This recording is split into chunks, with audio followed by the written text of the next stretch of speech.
بسم اللہ الرحمن الرحیم الحمد للہ رب العالمین والصلاة والسلام علی رسولہ محمد وآلہ واصحابہ اجمعین اما بعد۔ درس نمبر 30۔ آج کے سبق کا عنوان ہے کیا بخاری شریف کی تمام احادیث عزیز ہیں؟ ابو بکر ابن العربی کے قول کی تحقیق اور اس پر رد۔ حافظ ابن حجر رحمۃ اللہ علیہ فرماتے ہیں وصرح القاضی ابو بکر بن العربی فی شرح البخاری بأن ذلك شرط البخاری وأجاب عما أورد عليه من ذلك بجواب فيه نظر لأنه قال فإن قيل حديث الأعمال بالنيات فرض لم يروه عن عمر إلا علقمة قال قلنا قد خطب به عمر على المنبر بحضرة الصحابة فلولا أنهم يعرفونه لأنكروه كذا قال۔ قاضی ابو بکر بن العربی نے اس بات کی تصریح کی ہے بخاری شریف کی شرح میں کہ حدیث عزیز ہونا بخاری شریف کی شرط ہے، اور انہوں نے جواب دیا ہے اس اعتراض کا جو اس پر وارد ہوتا ہے۔ ایسا جواب انہوں نے دیا ہے جس جواب میں نظر ہے، یعنی وہ جواب خود قابل غور ہے، کیونکہ ابو بکر بن العربی فرماتے ہیں اگر کوئی یہ اعتراض کرے کہ حدیث انما الاعمال بالنیات غریب ہے، عزیز نہیں ہے، جس کو حضرت عمر رضی اللہ تعالیٰ عنہ سے صرف حضرت علقمہ نے روایت کیا ہے، تو وہ فرماتے ہیں ہم اس کا جواب یہ دیں گے کہ یہ حدیث حضرت عمر رضی اللہ تعالیٰ عنہ نے منبر پر بیان کی ہے صحابہ کرام کی موجودگی میں۔ اگر صحابہ کرام اس حدیث کو نہ پہچانتے ہو تو وہ اس پر نکیر کرتے، اس پر انکار کرتے۔ یہی بات قاضی ابو بکر بن العربی نے بتائی ہے۔ اس عبارت میں حافظ ابن حجر رحمۃ اللہ علیہ فرماتے کہ پیچھے حافظ ابن حجر رحمۃ اللہ علیہ نے بیان کیا کہ حدیث کے صحیح ہونے کے لیے عزیز ہونا شرط نہیں ہے، بلکہ اگر اس کا ایک راوی بھی ہو تو بھی حدیث صحیح شمار ہوگی۔ تو قاضی ابو بکر بن العربی کا بھی یہی مسلک ہے کہ حدیث کی صحت کے لیے عزیز ہونا شرط نہیں ہے، لیکن انہوں نے یہ بات بتائی ہے کہ یہ بخاری شریف کی شرط ہے، یعنی امام بخاری رحمۃ اللہ علیہ جو بھی حدیث صحیح بخاری میں ذکر کرتے ہیں تو وہ اس کا التزام کرتے ہیں کہ وہ حدیث دو طرق سے منقول ہو، یعنی ہر زمانے میں اس کے راوی دو ہو یا دو سے زیادہ ہو، دو سے کم نہ ہو۔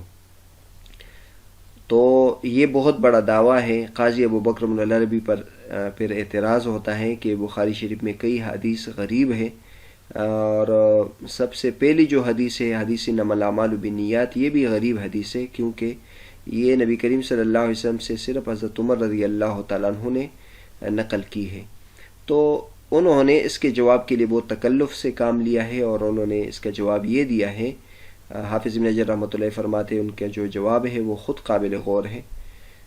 وہ فرماتے ہیں کہ اگر کوئی یہ اعتراض کرے کہ حدیث انما الاعمال بالنیات تو فرد ہے، یعنی غریب ہے اور عزیز نہیں ہے، کیونکہ حضرت عمر رضی اللہ تعالیٰ عنہ صرف روایت کی، اور حضرت عمر رضی اللہ تعالیٰ عنہ سے بھی نقل کرنے والے پھر علقمہ متفرد ہیں، تو وہ فرماتے ہیں کہ ہم اس کا جواب یہ دیں گے کہ حضرت عمر رضی اللہ تعالیٰ عنہ نے یہ حدیث منبر پر سب صحابہ کرام کے سامنے یہ سنائی، تو اس کا مطلب یہ ہے کہ دیگر صحابہ کرام کو بھی یہ حدیث معلوم تھی، اور لہٰذا اس حدیث کو نبی کریم صلی اللہ علیہ وسلم سے نقل کرنے والے صرف حضرت عمر نہیں ہے، بلکہ ان کے علاوہ دیگر صحابہ بھی ہیں، کیونکہ اگر اور صحابہ کرام اس حدیث کو نقل نہ کرتے، اس کو پہچانتے نہیں، تو وہ اس پر انکار کر دیتے ہیں کہ یہ حدیث تو ہم نے نہیں سنی۔ یہ بات قاضی ابو بکر بن العربی نے کی ہے۔ اس کے بعد حافظ ابن حجر رحمۃ اللہ علیہ قاضی ابو بکر بن العربی پر رد کر رہے ہیں، اور وہ فرما رہے ہیں وَتُعَقِّبَ بِأَنَّهُ لَا يَلْزَمُ مِنْ كَوْنِهِمْ سَكَتُوا عَنْهُ أَنْ يَكُونُوا سَمِعُوهُ مِنْ غَيْرِهِ وَبِأَنَّ هَذَا لَوْ سُلِّمَ فِي عُمَرَ مُنِعَ فِي تفرد علقمة ثم تفرد محمد بن إبراهيم به عن علقمة ثم تفرد يحيى بن سعيد به عن محمد على ما هو الصحيح المعروف عند المحدثين وقد وردت لهم متابعات لا يعتبر بها وكذا لا يسلم جوابه في غير حديث عمر قال ابن رشید ولقد كان يكفي القاضي في بطلان ما ادعى أنه شرط البخاری اول حدیث مذکور فيه۔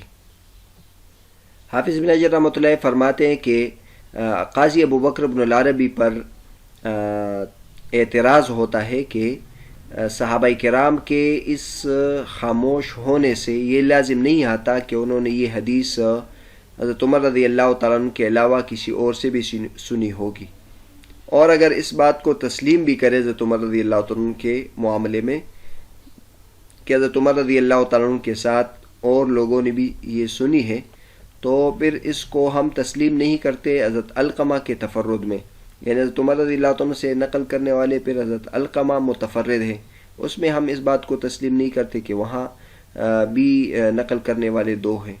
پھر علقمہ سے محمد بن ابراہیم متفرد ہے، اس میں بھی ہم اس کو تسلیم نہیں کرتے کہ علقمہ سے روایت کرنے والے دو ہیں۔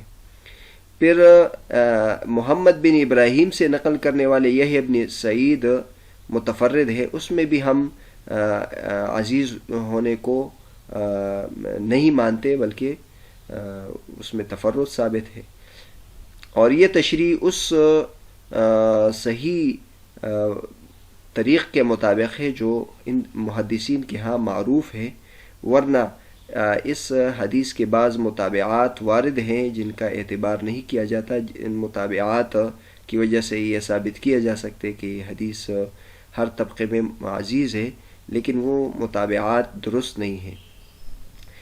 حافظ ابن حجر رحمۃ اللہ علیہ اس کے بعد نزول کرتے ہیں، اور وہ یعنی ماننے تسلیمی جواب دیتے ہیں کہ اگر ہم مان بھی لے کہ پہلی جو حدیث ہے انما الاعمال بالنیات، چلو وہ حدیث عزیز ہے ہر زمانے میں، تو ان کا جواب یعنی قاضی ابو بکر بن العربی کا جواب حضرت عمر رضی اللہ عنہ کی حدیث کے علاوہ میں پھر تسلیم نہیں کرتے، ورنہ بخاری شریف میں کئی احادیث غریب ہے اس کے علاوہ، تو اس میں قاضی ابو بکر بن العربی کیا جواب دیں گے؟ یہاں تو چلو یہ جواب ہوا کہ حضرت عمر رضی اللہ تعالیٰ عنہ نے یہ حدیث منبر پر بیان کی، تو دیگر حدیث میں قاضی ابو بکر بن العربی کیا تشریح کریں گے؟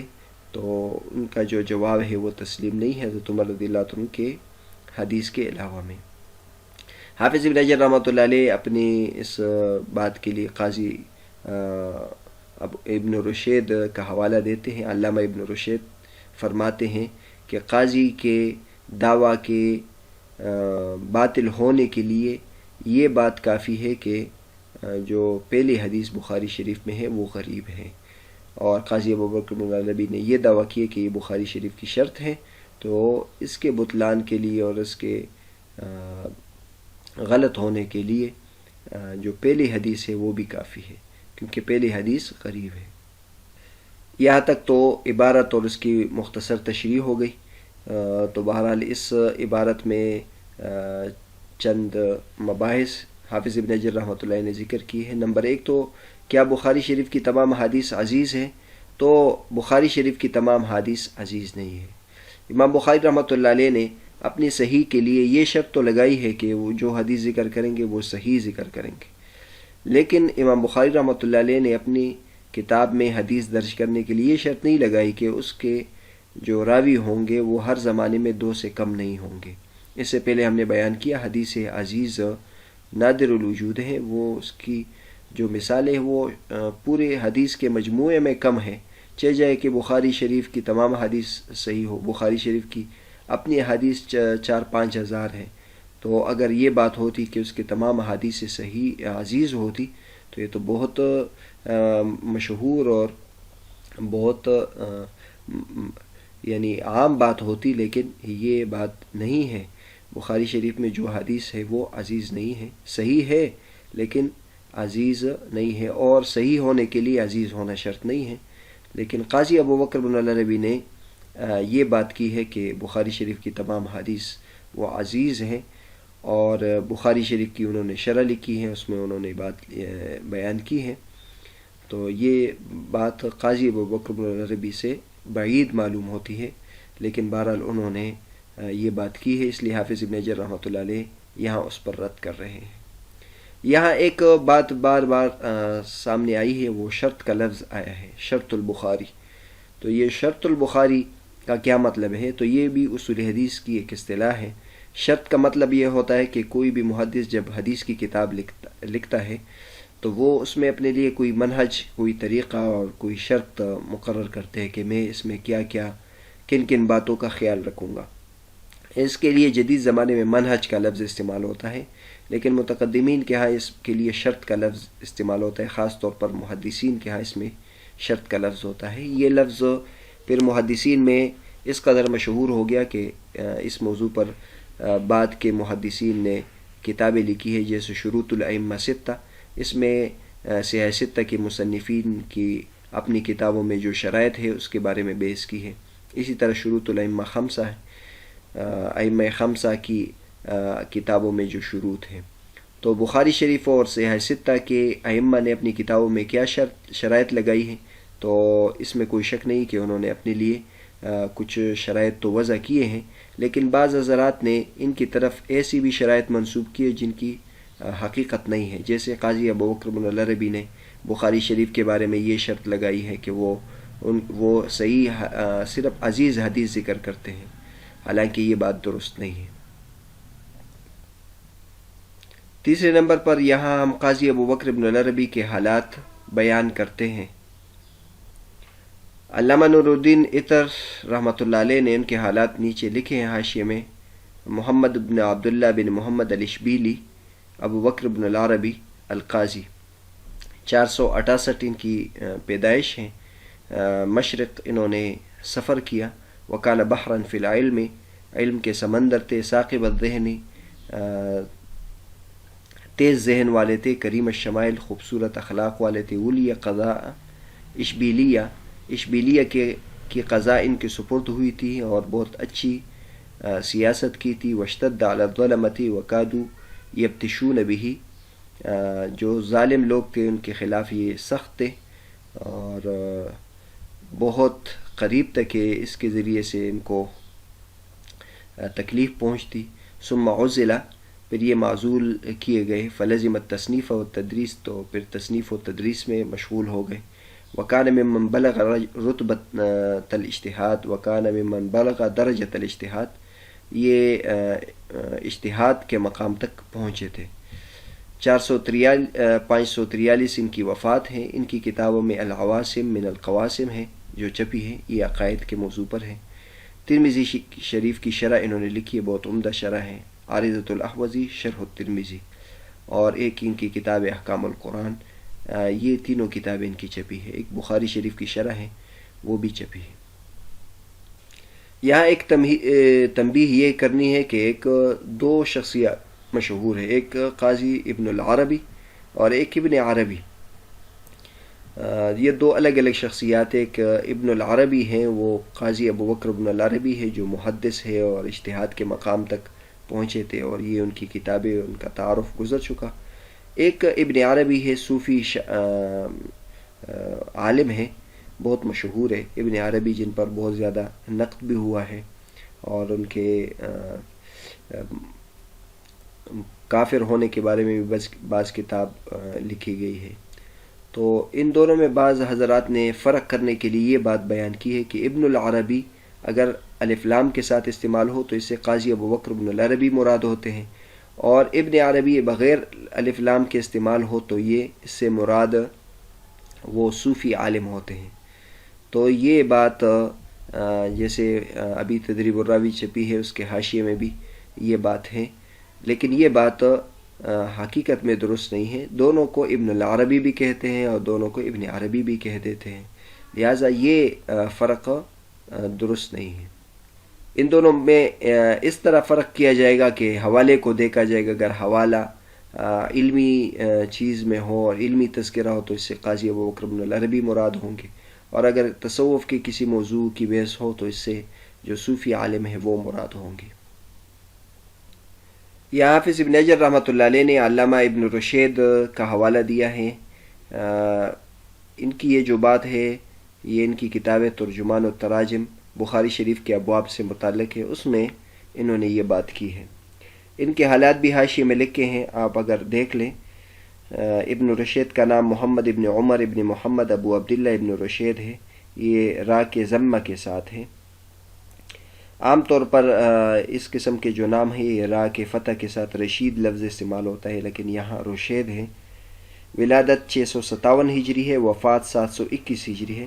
سبتہ مقام میں پیدا ہوئے، علم کی تحصیل کی، پھر غرناطہ میں سکونت اختیار کی اور وہاں پر علم کی ترویج کی۔ یہ کئی صفات میں یکتا تھے، جیسے عدالت، قوت حافظہ، زندگی میں خوبصورتی اور ادب۔ کئی ملکوں کا سفر کیا اور اپنے ہم عصروں میں سے علوم حدیث اور دیگر علوم میں ممتاز تھے، ان کی کئی کتابیں ہیں۔ ان کی تصانیف میں سے ایک السنن الابین فی المحاکمۃ بین البخاری و مسلم فی الحدیث المعنعن، حدیث معنعن کے بارے میں مشہور کتاب ان کی۔ انہوں نے اپنا سفرنامہ بھی لکھا ہے، ملء العیبہ بما جمع فی بطول الغیبہ فی الوجہۃ الوجیہۃ الی الحرمین والطیبہ۔ یہ کئی ضخیم جلدوں میں ان کی یہ کتاب ہے۔ مغرب کی طرف کے رہنے والے تھے، اور مغرب کی طرف کے رہنے والے اکثر علماء کرام مالکی المسلک ہیں، جیسے ابن عبد البر، اسد بن الفرات، یحییٰ لیثی، قاضی ابو بکر بن العربی۔ یہاں حدیث انما الاعمال بالنیات کے بارے میں بحث ہوئی کہ حدیث انما الاعمال بالنیات یہ غریب ہے، اور پھر یہ ایسی غریب حدیث ہے کہ یہ چاروں زمانوں میں غریب ہے۔ یعنی حضرت عمر رضی اللہ تعالیٰ عنہ اکیلے نقل کرنے والے ہیں، پھر حضرت عمر رضی اللہ تعالیٰ عنہ سے نقل کرنے والے علقمہ اکیلے ہیں، پھر علقمہ سے نقل کرنے والے محمد بن ابراہیم اکیلے ہیں، پھر محمد بن ابراہیم سے نقل کرنے والے یحییٰ ہیں۔ تو یہ ہر زمانے میں، یعنی چاروں زمانوں میں یہ غریب ہے، لیکن اس سے نقل کرنے والے پھر اس کے راوی بہت زیادہ ہوئے، یہاں تک کہ بعض حضرات نے 250 بتائے ہیں، بعض نے 330 بتائے ہیں، بعض نے 336 بتائے ہیں۔ تو اس طرح یہ حدیث بعد میں پھر شہرت کے مقام تک پہنچی۔ اسی طرح حدیث انما الاعمال بالنیات یہ سیاہ ستہ میں ہے، موطا امام مالک میں نہیں ہے، موطا امام محمد میں البتہ یہ حدیث موجود ہے۔ تو بعض حضرات نے یہ لکھا ہے کہ موطا امام مالک میں یہ حدیث نہیں ہے، تو یہ بات پیش نظر رہنی چاہیے کہ موطا امام محمد میں یہ پھر حدیث ہے۔ یہاں موقع کی مناسبت سے ایک یہ بات یہ بھی ذکر کی جاتی ہے کہ ابو بکر ابن العربی نے امام بخاری رحمۃ اللہ علیہ کی صحیح کے بارے میں یہ بات کی تھی کہ ان کی ہر حدیث عزیز ہے، یعنی اس میں ہر زمانے میں اس کے راوی 2 ہیں۔ لیکن اس سے بھی بڑا دعویٰ علامہ میانشی رحمۃ اللہ علیہ نے کیا ہے۔ وہ یہ فرماتے ہیں کہ شیخین کی یہ شرط ہے کہ وہ ایسی روایت کریں گے کہ نبی کریم صلی اللہ علیہ وسلم سے 2 صحابہ نے نقل کیا ہو، اور ان سے 4 تابعین نے، اور ہر تابعین سے 4 سے زیادہ لوگوں نقل کر رہے ہوں۔ یہاں علامہ ابن حجر رحمۃ اللہ علیہ نے علامہ میانشی کا مسلک ذکر نہیں کیا، لیکن انہوں نے اپنی دوسری کتاب النکت علی ابن صلاح میں ان کا مسلک نقل کیا ہے، اور ان پر پھر شدید رد بھی کیا ہے، اور انہوں نے لکھا ہے کہ یہ ایسے شخص کی بات ہے جنہوں نے صحیحین سرے سے دیکھی نہ ہو۔ تو کیسے وہ یہ دعویٰ کرتے ہیں کہ بخاری شریف اور مسلم شریف کی ہر حدیث میں 2 صحابہ کرام سے منقول ہوگا، 2 صحابہ کرام سے 4 تابعین نقل کریں گے، 4 تابعین سے پھر 8 تبع تابعین یا اس سے زیادہ نقل کریں گے۔ علامہ میانشی رحمۃ اللہ علیہ کے ایسی اغلاط کی وجہ سے ان کی جو اصول حدیث کی کتاب ما لا یسع المحدث جہلہ، اس پر بھی نقد ہوا ہے کہ انہوں نے اتنی بڑی بڑی غلطی کیسی کی ہے، تو ان کی کتابیں وہ غیر معتمد ہیں۔ آخر میں یہ بات ہم ذرا ذکر کرتے ہیں کہ قاضی ابو بکر بن العربی بہت بڑے محدث سے ہے اور بہت محقق شخصیت ہیں، ان سے یہ غلطی کیسے سرزد ہوئی کہ بخاری شریف کے بارے میں انہوں نے یہ کہہ دیا کہ اس کے ہر زمانے میں راوی 2 ہوں گے۔ تو ایک تو یہ بات ذہن میں رکھنی چاہیے کہ قاضی ابو بکر بن العربی نے یہ بات ذکر کر کے اس پہ رد کیا ہے، مطلب وہ یہ کہتے کہ بخاری شریف میں انہوں نے یہ شرط لگائی ہے، لیکن حدیث کی صحت کے لیے بات ضروری نہیں ہے۔ امام بخاری رحمۃ اللہ نے اپنی کتاب کے لیے شرط لگائی ہے، لیکن صحیح حدیث کے لیے عزیز ہونا شرط نہیں ہے۔ اس میں تو وہ جمہور کے موافق ہے، لیکن امام بخاری رحمۃ اللہ نے یہ شرط لگائی ہے۔ تو پھر بھی یہ غلطی کیسے ان سے سرزد ہوئی، تو اس کے بارے میں بعض حضرات نے تو یہ کہا ہے کہ قاضی ابو بکر بن العربی متون حدیث سے اور فقہی مضامین سے تو بہت زیادہ واقف تھے، لیکن جہاں تک اسانید ہے اس پر ان کی نظر نہیں رہتی تھی. اسی وجہ سے انہوں نے امام بخاری رحمۃ اللہ علیہ کے بارے میں یہ حسن ظن ان کا پیدا ہوا کہ امام بخاری رحمۃ اللہ نے چونکہ کڑی شرطیں مقرر کی ہے اور سخت شرطیں انہوں نے لگائی ہیں تو یہ بھی ان کی شرط ہوگی، تو اس لیے انہوں نے یہ بات کی. اور بعض دیگر حضرات یہ کہتے ہیں کہ جو بڑے عالم ہوتے ہیں ان کی کوئی نہ کوئی ایسی غلطی ان سے سرزد ہوتی ہے، تو اس سے کوئی بندہ پاک نہیں ہے. تو قاضی ابو بکر بن العربی سے بھی ایک غلطی سرزد ہو گئی. باقی یہ بات اپنی جگہ ٹھیک ہے کہ امام بخاری رحمۃ اللہ علیہ نے اپنی صحیح میں یہ شرط نہیں لگائی.